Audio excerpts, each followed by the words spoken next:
Në kuadër të muajit të shenjtë të Ramazanit, muajit të mëshirës, faljes, solidaritetit dhe dashurisë për njëri tjetrin, çdo vepër e mirë merr një peshë të veçantë.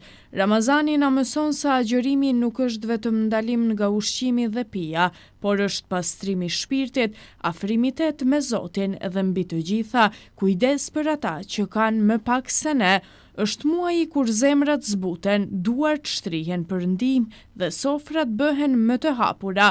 Ulqini prej kohësh njihet si një qytet me traditë të fortë mikpritjeje dhe bujarie.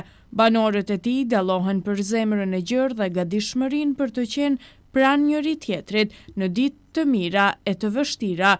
Kjo frymë solidariteti është pjesë e identitetit të këtij vendi dhe shfaqet sidomos në muajin e bekuar të Ramazanit.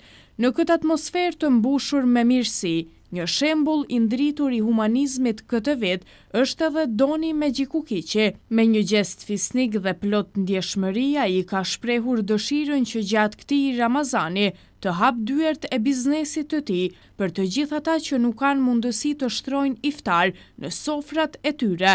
Ky veprim është shumë më tepër se një ndihmë materiale, është një mesazh i fortë dashurie, barazie dhe përkujdesjeje për komunitetin.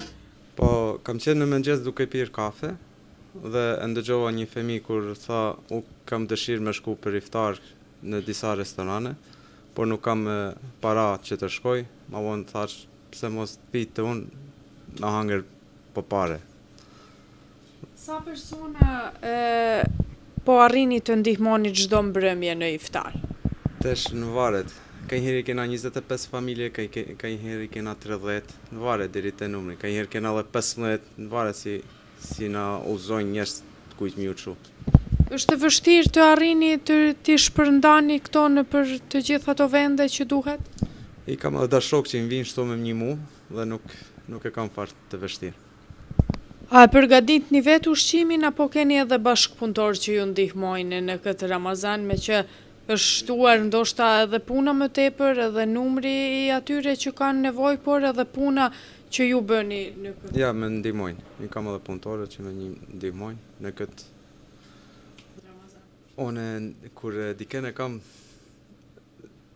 rahat, si me ta thanë, kur ishti e ka stomakun plot, ndihem edhe më mirë. Sa rëndësishme është për ju solidariteti dhe ndarja a bukës me ata që kanë më pak? Shumë e madhe, rëndësishme. Kanjëherë e laj vetin pa hangër që një t'i vaj dikujt. A keni marrë mbështetje ndoshta nga komuniteti apo bizneset lokale për këtë nisëm, apo keni filluar vetëm vetë? Ja, kam filluar vetëm vetë. Kur kanë dëgjuar ndoshta të tjerët, keni pasur edhe fjalë të mira për këtë nisëm që keni bërë? Të gjithë më kanë thënë hallat qoftë, Zotit ta prift të marrën, se ke parë një gjë shumë të mirë. Sa mendoni që është e rëndësishme në ditët e sodit të ndihmohet dhe të bëhen këto lloj nismash dhe iniciativash si ti, siç e ke bërë?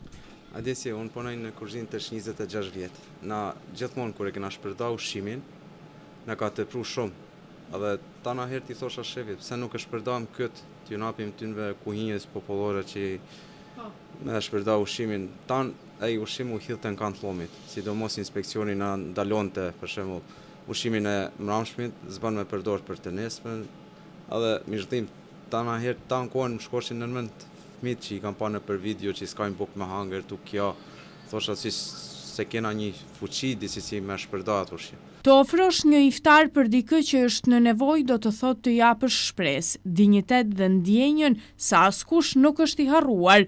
Është një akt që forcon lidhjet mes njerëzve dhe rikujton se pasuria më e madhe që mund të kemi është zemra e hapur. Në një kohë kur shumë kush përballet me vështirësi ekonomike, iniciativa të tilla janë dritë shprese dhe frymëzimi për të gjithë. Shembuj si ky dëshmojnë se madhështia e një qyteti nuk matet me ndërtesa apo pasuri materiale, por me shpirtin e njerëzve të tij.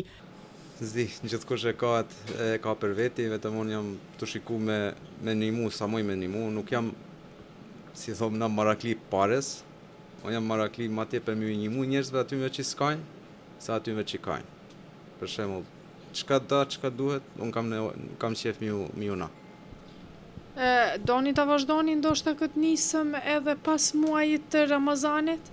Na këtë e kena fillu qysh ditën e parë që e kena hap fast foodin, non stop ju një mom njerëz vinë e hajnë pa paret e na, dikush e pagan, dikush se pagan, dikush më vjen me i thesmidhi dhe që faleminderit që më ke ushqy një javë ditë, dhe nuk i shikaj ata gjana. Si ndihesh kur ta shpërblejnë në një farforme tjetër, jo me para, por në formë tjetër? Qa disi ndihem, thu se jam liru, thu se kam pas një peshë të madhe për mi edhe jam të shliru për asaj peshe. Në këto ditë të Ramazanit, çfarë duhet të bëjnë të gjithë ata që ndoshta kanë dëshirë të ndihmojnë atyre që janë në gjendje të vështirë? Të ditë të Ramazanit le t'ju ndihmojnë sa ma tepër fukarave, pleqve, pleqt numër 1 njërën, se ata s'kajnë me një penzje të votë se s'munën me jetu. Le të shërbej ky gest si thirrje për më shumë solidaritet, më shumë mirësi dhe më shumë bashkim, secili prej nesh, sipas mundësive që ka, mund të bëjë një ndryshim të vogël që për dikë tjetër do të thotë shumë. Ramazani është muaji i bekimeve dhe bekimi më i madh është kur arrijm ta ndajmë atë me të tjerët, sofrat e hapura, buzëqeshjet e sinqerta dhe zemrat e mbushura me dëmshuri janë drita e vërtet e këtij muaji të shenjtë.